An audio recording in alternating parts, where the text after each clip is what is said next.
Krishnaya Namaha. Om Namo Bhagavate Ram Krishnaya Namaha. Welcome to the beginners course, 10th class, which is the final class in this. Before we proceed, we take up the next slightly advanced, you can say, training, which will be called meditation skills for meditators. And it will be held not on Wednesday morning at 10 a.m. Pacific time, but on Saturday 10 a.m. Eastern Pacific time. Please note. Okay. So this, as promised, we will be speaking about obstacles or obstructions to meditation. What exactly we encounter and how do we overcome them? First, we have to remember obstacles are in a way your friend.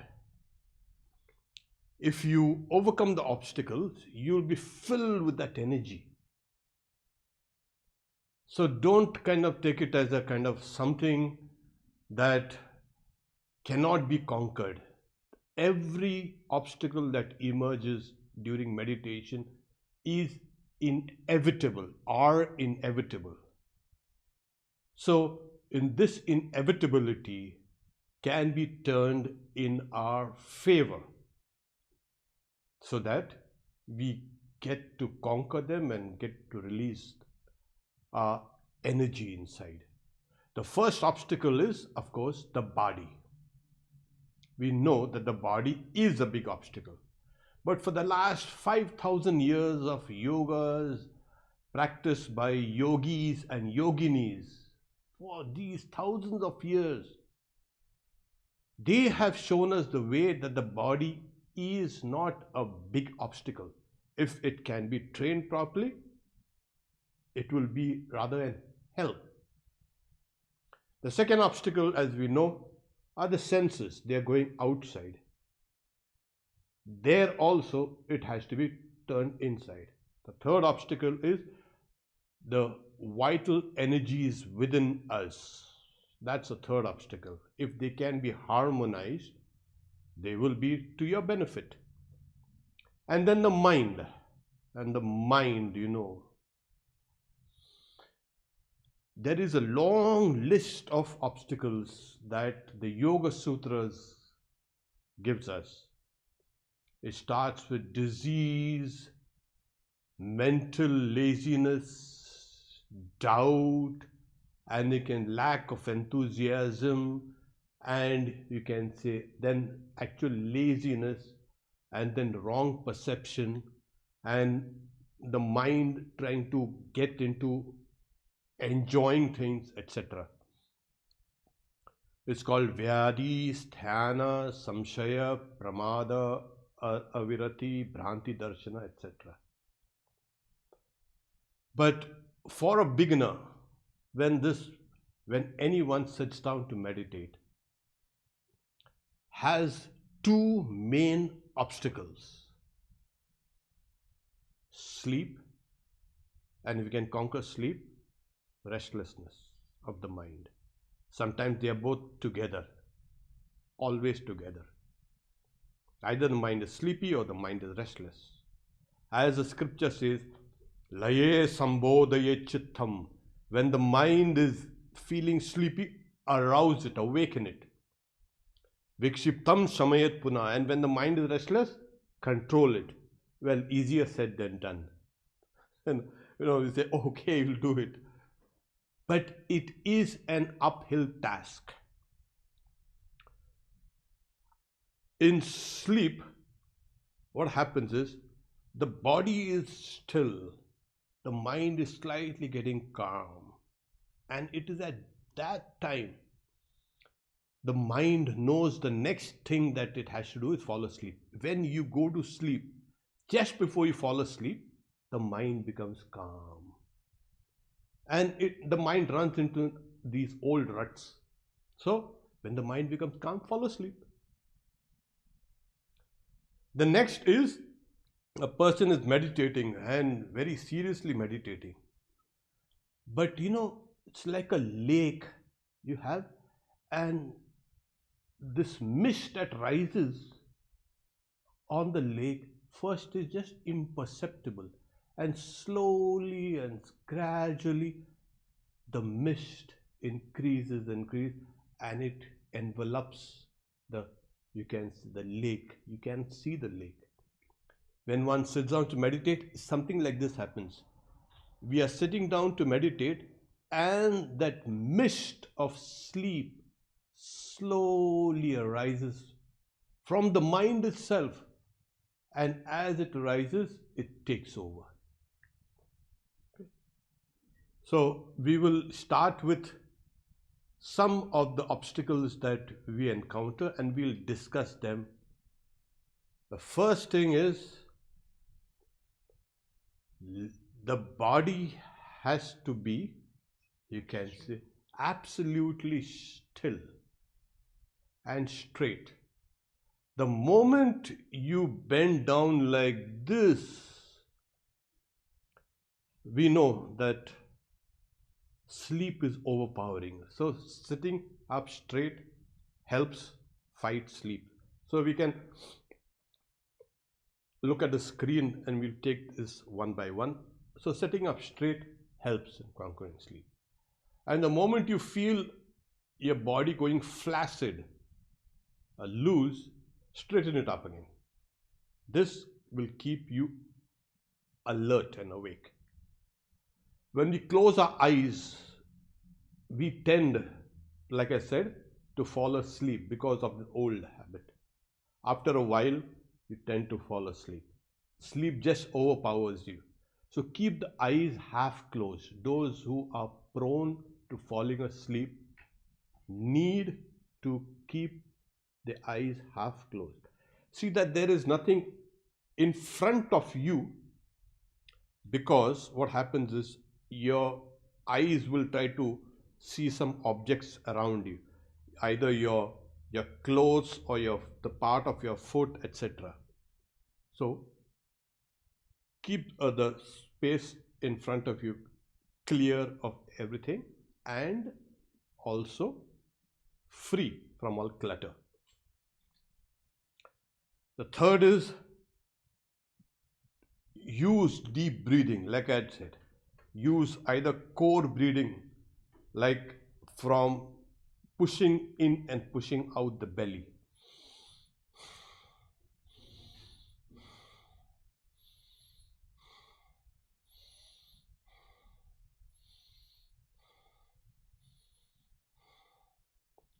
And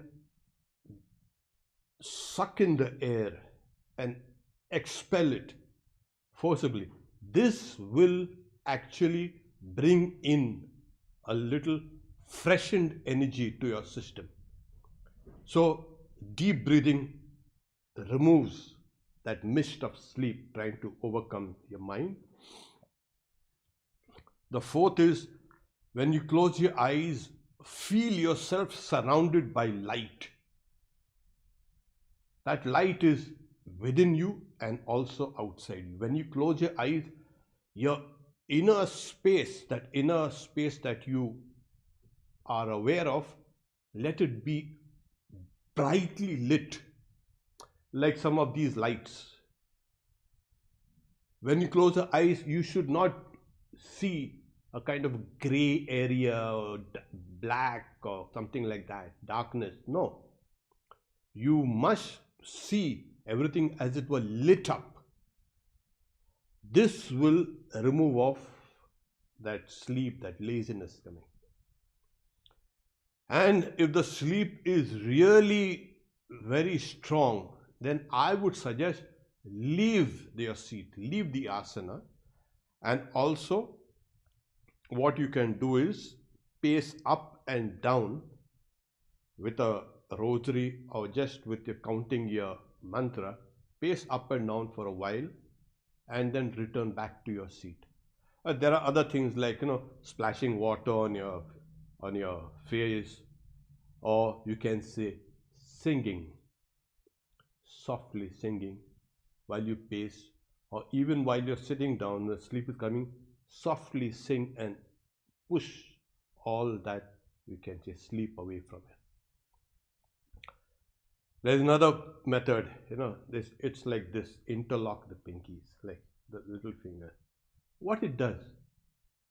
Well, there's a science behind it. They say these are the kind of energy centers, and they release energies. Especially in acupuncture and acupressure, you will find people pressing these little fingers from this flange up till here, from this to this. So holding on to this or pressing your palms together tightly will also release energy in their body. All those subtle currents come alive. Okay, that is another way. Then I have asked you all to break your meditation session. If you're doing it for 1 hour, break it up into 3 or maybe 2. If you're an adept, break it into 2. If you're a beginner and is feeling sleepy, meditate for 15 or 20 minutes, and after that take a small break. You can stand up, you can pace up and down a little, sing to yourself, something like that, and then come back and take the seat up again after a few minutes. Then we'll have, it's essential, a lot of people, their sleep is incomplete. At night they haven't slept adequately, or the whole night they were probably dreaming, they were tossing and turning in the bed all night, and then you get up and try to sit down and meditate, you'll fall asleep. Those delta waves of sleep, they are slow, they have to be made quickened, they have to quicken, and then we'll get to the alpha and the beta. So that has to kind of become, don't let the brain waves go very slow in the delta mode. There's also a lot of people, they will stuff themselves before meditating. Meditation has to be done on a kind of an empty stomach. So, or something very light should be eaten. Generally, it is done on an empty stomach. That is the rule. And then, if you are focused, actually, like we had taught you how to focus, if you are focused, you will not sleep. It is only when you are unfocused that mist, as it were, mist of sleep arises in your mind and slowly takes over. So this is the biggest obstacle, sleep. We've seen people, even those who have been practicing for a long time, falling asleep after maybe 15 or 20 or 30 minutes or whatever. Don't do that. If you fall asleep, oh my God, you lost a lot of time and you've lost a lot of ground. You can progress quickly if you do it properly. Don't fall asleep. You're supposed to meditate. And what happens is, when you're meditating and the mind goes to sleep and you are not aware, generally you're not aware of it, and then you wake up and you're feeling refreshed and you feel that you've been meditating. Actually, no. So this is an obstacle and it has to be overcome. Okay. The second is restlessness of the mind. Sleep, as you know, is the dynamics is There is a wave in the mind that runs through it while you are asleep. It's called sleep is the mental mode that embraces the feeling of voidness, emptiness. Okay. Now, second is restlessness. Arjuna also says that, oh Krishna, oh, the mind is turbulent, restless, strong, and obstinate. You get this? Chanchalam hi mana Krishna pramati balavadridam. So it is restless, it is turbulent, it is strong and obstinate. These are the, the qualities of restlessness actually. So once you control your mind, all these things will work in your favor actually. The mind is strong, it will strongly go towards that goal. So it is just a question of redirecting all those energies. So the first thing you do is don't start meditating immediately. Let the mind bubble up and let it settle down for a while. A lot of people come and sit down and start meditating immediately. No. While you pray, let the mind bubble a little. Let it jump about a little. Knowledge is power. And how do you get this knowledge? By observation. Observe the mind is jumping about, let it jump. While you are praying or doing mental repetition of a mantra. So let it bubble up for a few minutes, sometimes even 3 or 4 minutes. Let it go. There is no hurry.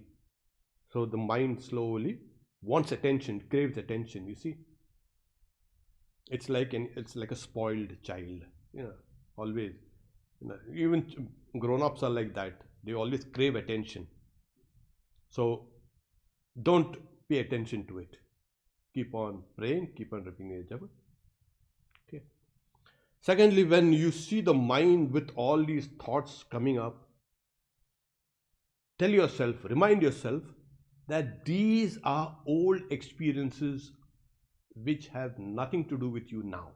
They are just bygone experiences, bygones.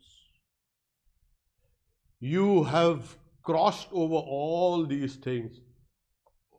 Certain things that you had done, good or bad, whatever, you are not interested in them right now.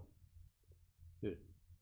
So what happens is, Swami Vivekananda says, we give things life and those things become important to us. How do we give things life? By thinking about them. It, as it were, we are directing our prana into them. So don't give those old thoughts any life. They will form they will have a life of their own and they will create trouble. So dismiss them off as old bygone things. Third is, these things are external to you. You are watching your mind. Your mind is external. You are, as it were, the witness. And this is what happens when you observe. Suppose you're observing a small puppy prancing about, running about, or even a child. Keep on observing it, that mind will become self-conscious. And the moment it becomes self-conscious, what happens is it withdraws its restlessness. When a person is looking at you, you become self-conscious, and what happens? You become prim and proper, you correct your behavior, you straighten up and all these things. So observation is a powerful tool. Like we had that bright light suffusing us inside and outside, like we do to conquer sleep. Use that same technique here also.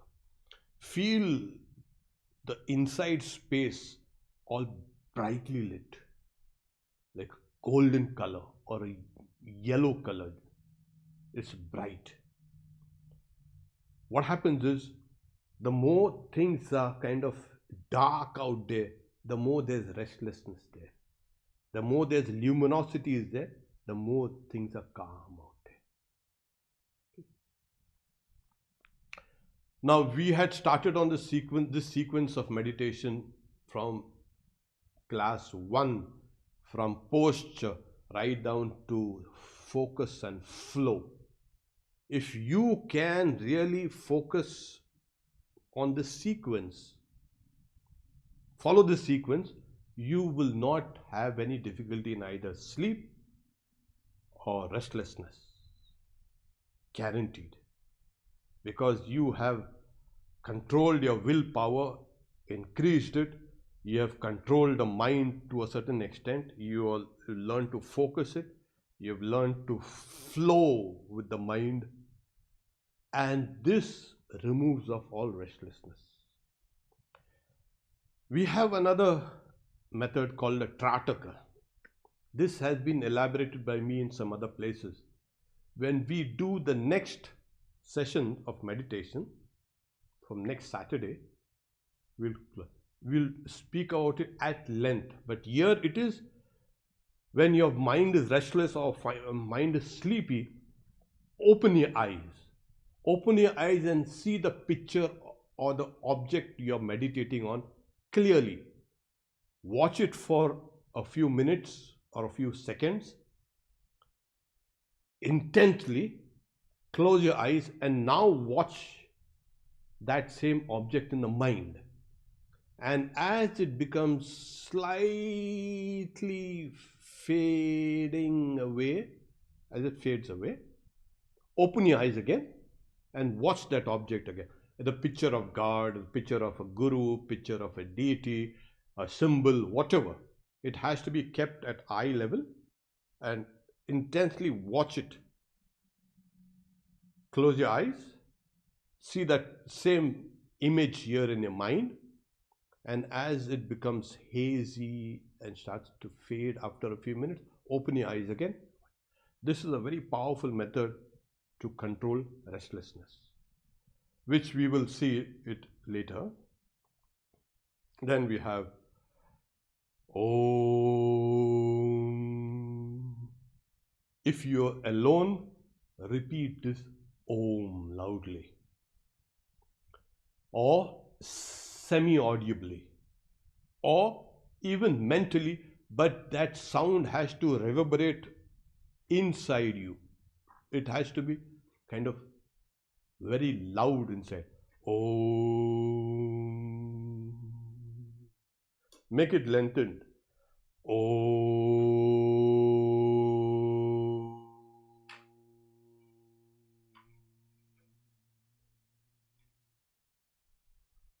Om.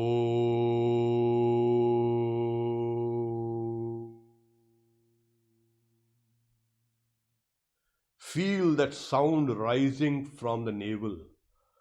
Om.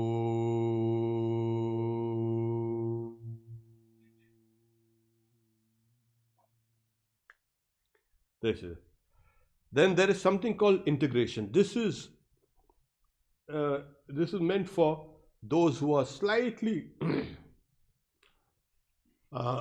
adepts, or they have practiced this for some time. What you can do is called reintegration or integration. Now, what is this reintegration or integration? It is simply but this. It's called sparsha, asparsha. Sparsha is touch, asparsha is non-touch. So what do is we touch or we think of the object of meditation and we do not touch every other disturbing thought which comes. So what happens is you are focused on that object of meditation here. Your mind is as it were touching this object. While it is touching this object, it is not touching any other thought or any other object that comes. You've simply ignored it. And that is the idea. Simply ignore. When you're walking in the street, you're going, suppose, to a shop. You see many things on the way, but your focus is, I have to go there and shop and get this particular item. Though you see, you do not see. So you ignore many other things. Similarly, in meditation, when you're focusing on this particular object, it's touched, the mind has touched, grasped that, while it has given up all other objects around it. This is sparsha and asparsha yoga. In the Yoga Sutras, as well as in Bhagavad Gita and all books on meditation, how do you conquer restlessness? Like Arjuna also says, my mind is restless and all. So Sri Krishna agrees, yes, the mind is restless. Yeah, it's a nature to be restless. So what do you? Practice and detachment, abhyasa and vairagya. It needs practice. But practice in a sustained way, not haphazardly. Practice according to the methods that you have been told or been taught, and that creates a powerful countercurrent. That's the idea. You have to have a kind of a countercurrent to what your mind was used to. And practice of yoga is the greatest, the strongest counter to all this restlessness. Your mind, you'll feel, before your mind becomes calm, how will you feel? Your whole body becomes, as it were, still. You know, after a storm, when the wind has died out, everything is calm and quiet. There is a stillness. First, you will feel the stillness in your body. Next, you will feel the stillness in your breath, in your prana. The third is you will feel it in the mind. So this is practice and detachment. Detach yourself from all the stupid. Don't have to think of every stupid thing that comes in your mind. If it comes, let it come, let it go. Be detached about it. Okay. As well, again, excess of food.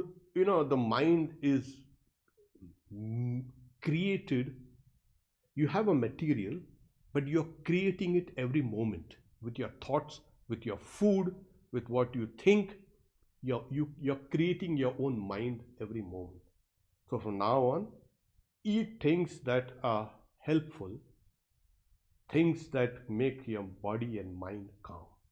There are certain foods that are excitatory food. You can avoid that. Eat things which are sattvic, which are pure, which do not excite your passions or your mind. So that Rajaguna becomes calm, it becomes Sattvaguna. And then we can slowly manipulate, control the mind. Okay. There also, when we talk about the restlessness, the other way is just become aware of your breath. When you're restless, when the mind is running about, just become aware of your breath, flowing in and out, and then you will find things calming down. You bring your mind back to meditation. If it's restless again, bring it back to your breath. Just watch your breath, and slowly it will calm down. Okay. This is the two big obstacles, and these are some of the methods we use to counter. It releases all this energy in your mind, and your mind becomes strong and powerful and one-pointed. So we'll invite questions. Please type them out inside if you have them. And again, let me remind you, for those who came in a little late, that the next meditation session class in the next month, February, will be on Saturday, 10 a.m. instead of Wednesday morning. A lot of people say, oh, you know, we don't have time on Wednesday mornings and we would like to. And I found that it's convenient also to all of us here. The Saturday morning, 10. And the title of this 10 classes will be starting meditation skills for meditators. I thought first, let's have meditation skills for dummies. But then I said, no. There's already some meditation for dummies. So Uh, so we'll use these classes, 10 of them. It's like I said, we will take them a notch higher than what we are used to in these classes. We'll take them a notch higher and we'll practice some of them. We'll give you the techniques. And if everything goes well, let's see, we can have a 10 more for a little more advanced. Okay, referring on the class 6 awareness, when I focus my mind on right palm, left palm, throat, forehead, ears, I can feel the pulse. But in the case of the heart, I am not able to feel the pulse. Oh, that's the best way you feel your heart. If you don't feel your heart, place your palm over your chest. Doesn't matter. Just place your palm over here, and then you'll feel that lub dub, lub dub, lub dub. That you'll feel that way. So even if you don't feel it anyway, just place it. What we are trying to get is that you can focus and refocus your awareness to whatever part of the body you want to. It's actually in your control, but you have lost that control. We want to regain the control. So this, you can feel it. When your eyes are closed, your perceptions are internal, you'll feel that lub dub. And if you can, please place your palm over your head and feel that. I have been meditating for a while. Lately, not many thoughts come, and I observe them if they pop up. Sometimes I feel ringing in my ear, feel my heartbeat in the head or throat. Is this okay? Yes, especially this ringing in the ears. Technically it's called tinnitus. It's a ringing in the ear. But when you practice yoga, what happens is certain, you can say, neurons which were long kind of dormant, they start kind of, there's a blood flowing, there's more blood flowing in your brain, and a lot of channels are kind of opening up, neuronal channels opening up. So you will hear a kind of a sound there. It's okay. There is no problem with that. What's the next part of that? Ringing and Uh, I feel my heart beat in the head and throat. you feel your heartbeat here, but you feel that pulse. That's what I said. Blood is rushing up to here. I want you to, when you meditate, and that's the reason I've been trying to orient yourself, focus whatever object of meditation here, not here. This is very important. If you focus things here, then you will have this kind of huge, you can say, throbbing in your brain. Keep it here. I said, focus out here first, become aware of the space outside your nose, outside of your chin, outside your chest, and visualize the object here in the space. This will make your mind, you can say, sharp, focused, and it is safe. Don't meditate here. Like I said, keep the object here outside. Later on, we'll show you how to take it inside. But right now, we need to keep it out here. Okay? When I want to finish meditation, the mantra keeps flowing inside me. Oh, yeah. And I feel that I cannot stop. What is the proper way to finish the meditation? Oh, if you finish the meditation with a prayer to the deity, to God, and after you leave your seat, it doesn't matter that your mind will continue repeating the. In fact, you will find it repeating the whole day. That's what happens when we started. Morning and evening we used to meditate, and sometimes in the afternoon, sometimes in the night, and that mind is repeating the mantra constantly. It's called a japa japa. So that's a very good sign. It breaks all inner obstacles. Is it good to meditate after working out in the morning or before working out? Well, it depends how heavy workout you have. If you're doing very heavy workouts like lifting weights or something like that, I would ask you to uh, give at least 10 or 15 minutes break before you take up meditation. If you do it before before a workout, that also is good. But again, I would like to ask you to give a few minutes break before you can take up you can say a workout.